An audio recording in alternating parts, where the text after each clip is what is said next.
Primarily, what I wanted to do with this presentation was talk about using outbound strategy to generate leads for an agency, or this would also work if your company is franchise or scaling, or if you're just interested in outbound prospecting. There's going to be a lot of stuff in this presentation that will apply for you as well. I'm on my third coffee of the day, so if I talk a little bit too fast, just pop your question in the side.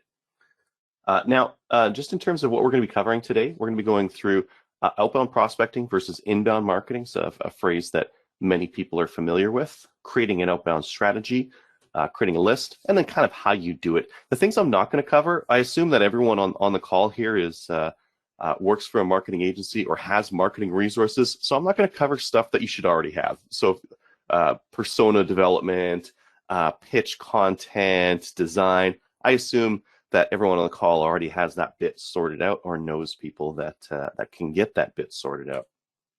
So let's talk about how typical agencies get leads. A lot of agencies use some very very staid old standbys in terms of getting leads. Repeat business is typically one of the ways that agencies get those leads in. Word of mouth or referrals also happens if your work quality is good. Business groups is one that if you're like a small to medium size agency, these business groups are ways that you can get leads in just by kind of schmoozing with other business leaders. And then a lot of agencies focus on award-winning work. So stuff that wins awards can typically bring in clients who want award-winning work. So a lot of this is in the quality of work. If your quality of work is great, there will be business to come, and you may not have to do very much. But most agencies want to grow a little bit faster than that. So they start looking at other things that they can do to kind of accelerate their growth. And a lot of them, especially, like 10 years ago or so, would have used inbound marketing. Inbound marketing is just an ethos of using all of these different channels to kind of pull people in towards your agency and make them aware of you and then kind of bring them in. So blogging, using SEO, social, maybe like a podcast, maybe a YouTube channel, that kind of thing to pull customers in. Now, the problem with this is that inbound marketing is something that marketing agencies do, and you are competing with other marketing agencies. So it's a bit of a red ocean in terms of blue ocean, red ocean. There's a lot of competition in here. So if you look at, I like to use PPC as a kind of determinant as to how competitive something is. It's pretty pricey. It gets pretty pricey. It's not the craziest, but if I've got to pay $30 per click for people looking for web design, that's going to, I consider the conversion rate on that. I consider that some of those people might want $300 websites. Some of those people might want $30,000 websites. I only want one of those kinds of customers. That's not a great deal for me. And it's the same kind of thing when I look at a lot of the different blog posts I might want to get into. It's very competitive. And for some agencies out there are making it work. But for a lot of them, this can be a little bit tough because there's a lot of competition on this kind of stuff. And it can be tough to get leads through this. So let's look at outbound prospecting. Outbound prospecting is a way that we can differentiate our agency by reaching out to ideal prospects. So in terms of strategy, the first thing we need to do is just figure out how to make a list. And for a lot of agencies out there, this is something that they may have done or something that they kind of knew that they should do and they just haven't done. This might be an elephant list, the biggest, best companies you could possibly work for, or it might be an ideal fit. I ideally focus on companies that are this size to this size in this industry. Whatever the case might be, we need to start out by building a list of ideal prospects that we want to reach out to. Now, when you think about who your prospects are and what kind of list you should build, just consider where you have a built-in advantage. If your agency is just starting out, you're at that small or medium size, clients in your own backyard, there's an advantage. Well, I say this now during coronavirus, it's kind of hard to meet face to face with some of these people, but you still have a built-in advantage working with people in your own backyard. Because there's that I can meet this person face-to-face function. And then there's like also, your connections on LinkedIn. Who are your connections? Who are your connections connected to? Where can you get an introduction into some of these companies? Those are built-in advantages. Clients in industries you know really well. A lot of agencies like to say that they can work with any industry, but in reality, they specialize or they have specialized knowledge on some industries. So some of those industries you know very well. You know very well what works. You know some of the pitfalls. You know some of the regulatory things that you need to know, and you have that built-in knowledge. And then the last things to think about are whether you specialize or whether you don't specialize. So if you don't specialize, in those instances, you may want to give certain clients who have certain size exclusives in their industry. This is common for agencies who focus geographically, like agencies that focus on a particular city, for example. But other agencies that want to scale out will specialize in industry, and there's no way they could give exclusives because, well, they're only going to work in that industry. And I think that specialization definitely has a higher potential for scaling up and is a more repeatable kind of a thing to do. So we need to ask these questions and find out how we're going to build this list. Typical clients, and I'm not going to spend too long on this. Typical clients for agencies are the kinds of customers who need what an agency is bringing. So they don't have an in-house team that would work on this. They're not so specialized that there are specialty agencies out there that do this kind of work, and they've got the money for it. I mean, realistically, just running an agency, just onboarding a client, managing a client, never mind doing any of the marketing for it, it all has costs. And some clients just won't be a good fit for a lot of traditional agencies out there. So let's imagine that we're just going to build an agency. I'm going to make this example yellow crane marketing, which I know the logo there is probably going to have enough customers coming to my door just with that. No, I'm just joking around. My design's crap, and that's just some word art. But let's imagine who we're going to focus on. Okay, so we're going to focus on the crane industry. This is an underserved market. I'm going to focus on US and Canada, but later I'm going to take over the world with my marketing agency here.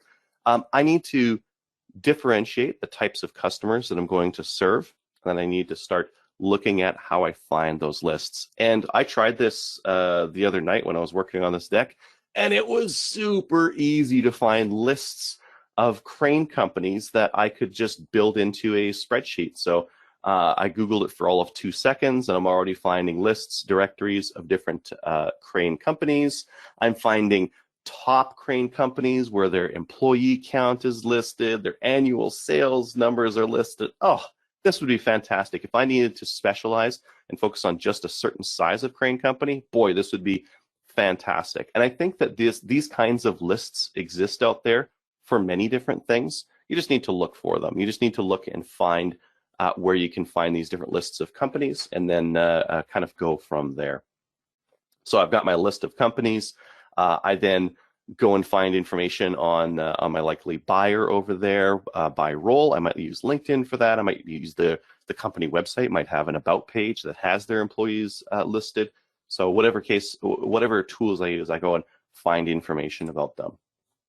The next thing I'm going to do is figure out how I'm going to pitch them. Now, it's important I did that list first, because if I do the list first and then I go to build the pitch, I have a couple of examples to test it against. So I could, when I'm building my pitch, I could go back and say, okay, is this pitch going to work for Gorbel Cranes or not? Or is this pitch going to work for Ergonomic Partners or not? And I can start thinking about, maybe I need 2 pitches, or maybe I need one that modifies depending on the kind of company that I'm dealing with. But having those real examples is going to make it a lot more useful for me to build out that pitch. Next, I'm going to build my persona, and then from the persona, I'll probably determine my channels from there, because I'll figure out how they make buying decisions, what kind of media they're into, and that kind of thing. And I assume that because the people on this call are marketing agencies or marketing people, that you know how to do the persona bit on its own. And I'm going to build a sequence. That sequence is going to be, I'm going to need an outreach sequence, and I'm going to need a sequence that happens once I do finally contact them and manage to get them into a meeting. What's my sequence afterwards to turn that person into a customer and convert them? So the pitch and persona, I would say that you kind of need to figure this part out. It varies very much depending on industry. We have found success with not beating around the bush and just being direct. So a direct statement in our initial pitch when we're doing our cold calls out might be something like, do you have a marketing agency you work with right now? And for some companies, they might say, yes, we have one. We love them. We'll never change from them. Okay, good to know. That's fantastic. You know, that saves me a bunch of time. Or some of them might say, no, we actually just got out of using a marketing agency. We just fired them over something that happened, and we don't have one right now. That would be good to know as well. And you find out that information when you ask these direct questions rather than beating around the bush. Now, I say this, but some other agencies out there might have success doing all sorts of wild stuff, maybe like a push for an ebook or a resource or a question or some other thing might be different in your pitch. You need to match your pitch with the persona of the person that you're pitching to. Now, the sequence is where we can get really interesting. And I would, I've got a complicated sequence written down here, but I would just imagine, how would I try to get this customer on right now? And again, I have my examples. So I could go back to my cranes here. Okay, Gorbel Cranes. How should I reach out to Bill over at Gorbel Cranes? How am I going to do that? And I would go imagine, okay, the first thing, I'm probably just going to try calling him right off the hop if I can. Okay, if I can find him, I'll try calling. I'll use a script. I'll use like maybe like a 2-liner script, just so I'm not nervous and I can consistently do this bit right off the hop. And I'm trying to book a discovery meeting. If I can get a meeting where I can find out about what needs they have and potentially how my agency can help them, that would be ideal. What if I don't connect with them? Okay, if I didn't get them on the phone, I'll try to reach out to them on LinkedIn. I bet you I can find them. And then I'll do a connection request. Inside the connection request, I might say, hey, Bill, I'm a marketing agency that focuses on crane companies. I'd love to work with you. Let's meet, or whatever my pitch is, right? Beyond that, maybe I have a case study that I can send over that shows some great results or shows how we help crane companies. Maybe I've got a wait state in there. Maybe I'll call them again, message them again on LinkedIn. Maybe I'll repeat that 2 times. So this is just an example, just a very brief example of what a sequence might look like. And this is just the outreach sequence, which you need nailed down because you're going to need to do this a couple of times, more than a couple times, in order to even get someone on the phone. It's not that easy. The next sequence I need is conversion. I need, okay, if I manage to book that meeting, I need to get that person in as a customer. So I would say that I need to think about what I need to do. And the important part about this is kind of doing this beforehand will help the speed that you can get that discovery meeting done and the quality you can bring to that meeting. So I might need to research their current marketing. Maybe I'll use like SEMrush or SpyFu or something like that to try to find out how they're doing their digital marketing right now. I'll document likely assumptions and likely client pain points so that when I come to that meeting, I can try to find out if those pain points are correct or maybe they're incorrect. You know, I need to be able to be flexible because sometimes clients come to these meetings and I think like, oh, they really need to redo their website. It looks like totally like crap. When in fact, their real burning issue is something entirely different. So you need to be able to be ready to be flexible on those discovery meetings. And then I need to, I need to remind them a day before and an hour before the meeting. I need to do the meeting, and then I need to send them a proposal afterwards, book a proposal review meeting, and then review the proposal, and then of course win the deal. As long as I can review the proposal with them in the meeting, I've got a good chance at winning that thing. Maybe 30–50% of the proposals you pitch on, you should win on. So just consider that. Yeah, and then I think this is where number 8, profits. Great.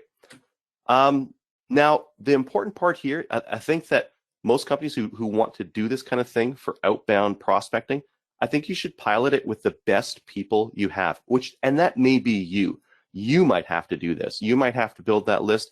You might have to make these calls. You might have to make these LinkedIn outreaches and that kind of thing. And the important part about that is you don't want to start with hiring a team to do this and then not being sure if it's them or if it's the process that's the issue. Whereas if it's someone who's very experienced at this kind of a thing, you're going to have fewer of those doubts. And it's important here to as well change where you need to, adapt the process. The initial pitch that you come up with probably won't be the one that you end up running with after a while. but it's important to try it out and feel what it's like in the driver's seat. Okay, we've piloted it. Maybe we booked a couple of meetings. Maybe we even got a customer. Fantastic. I love this new way of getting leads. I want to scale. I want to blow this out now. Let's talk about blowing out this style of lead gen and getting more leads through this outbound prospecting stuff.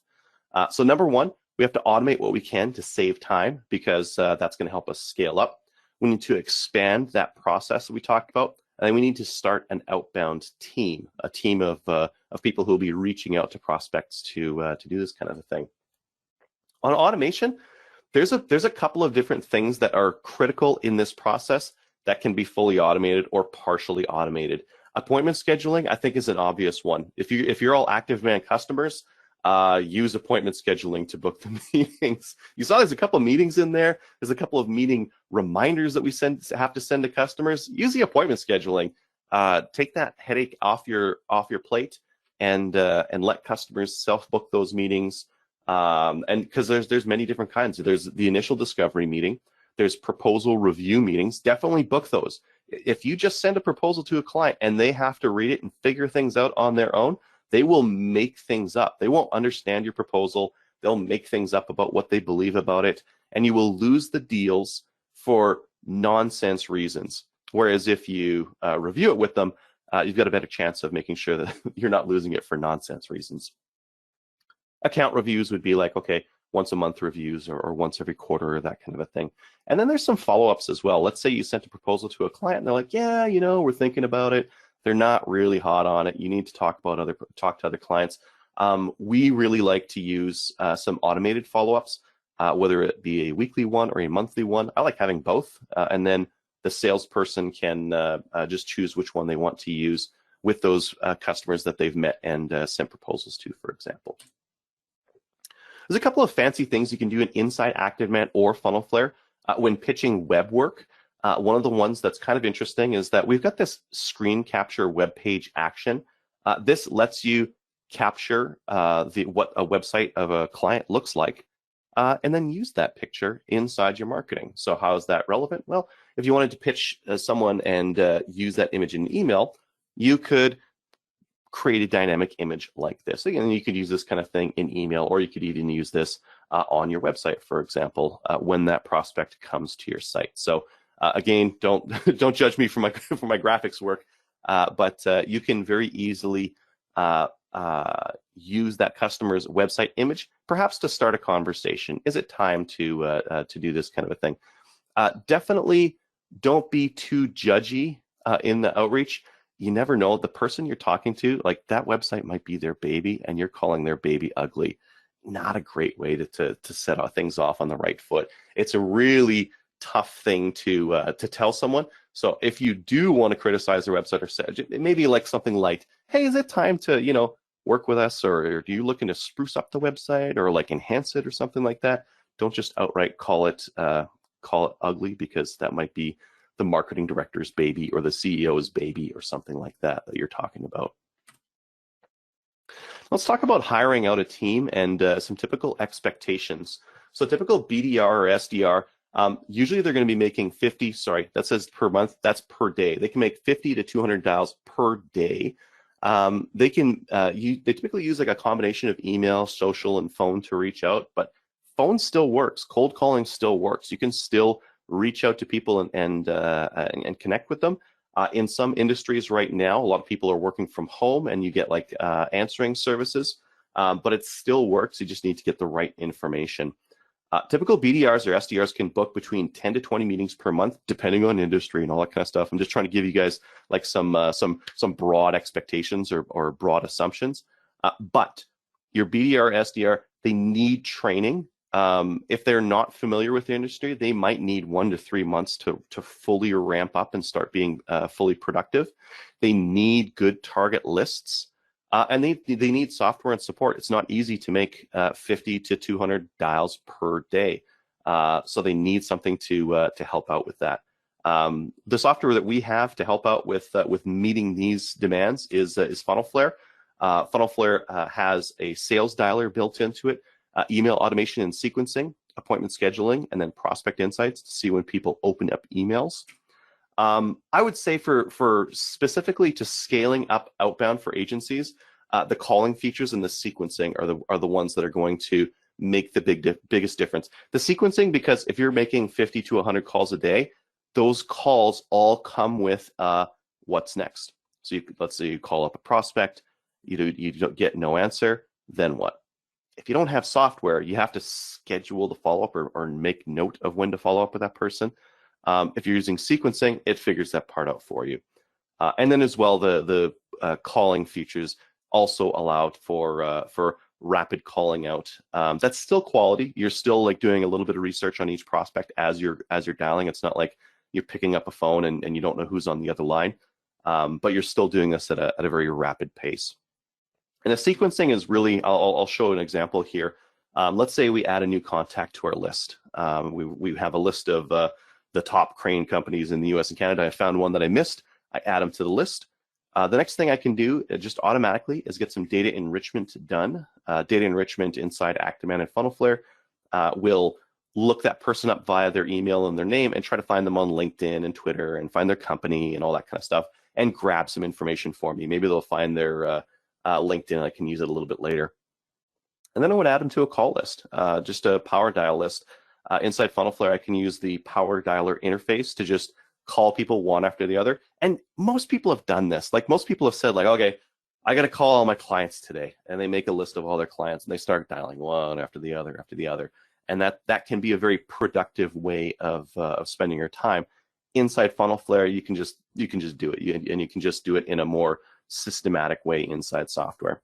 The next step I have on here is that connected step. That's going to see if I connected with them or not. So it could, because if I connected with my prospect, I probably need to do something else with them. So then we'll go down. Yes, I connected. Okay, let's do something else. What if I didn't connect with them? I got a voicemail. I got no answer. Well, then I'm going to go into this wait state, wait 3 days, and I'm going to send them that email with the website pick, for example. So I could include that and say, hey, is it time to work on this website? And I could do something like wait 3 days, maybe send them a message on LinkedIn. Hey, is it time to do some marketing here? Wait 3 days, add it to a call list, and I can just keep building onto this sequence. So the important part of a sequence like this is that it will improve consistency between reps. If I hire multiple BDRs, I put them all on this campaign, they're all going to be doing the same thing with all the prospects. Because if you don't do that, they'll all take their own tack. Maybe BDR 1 is fine with cold calling, but their emails are like the grammatical errors in them are terrible. BDR 2, like they don't like cold calling, they just email for everything. This makes it consistent. This makes it so that they're all doing the same thing.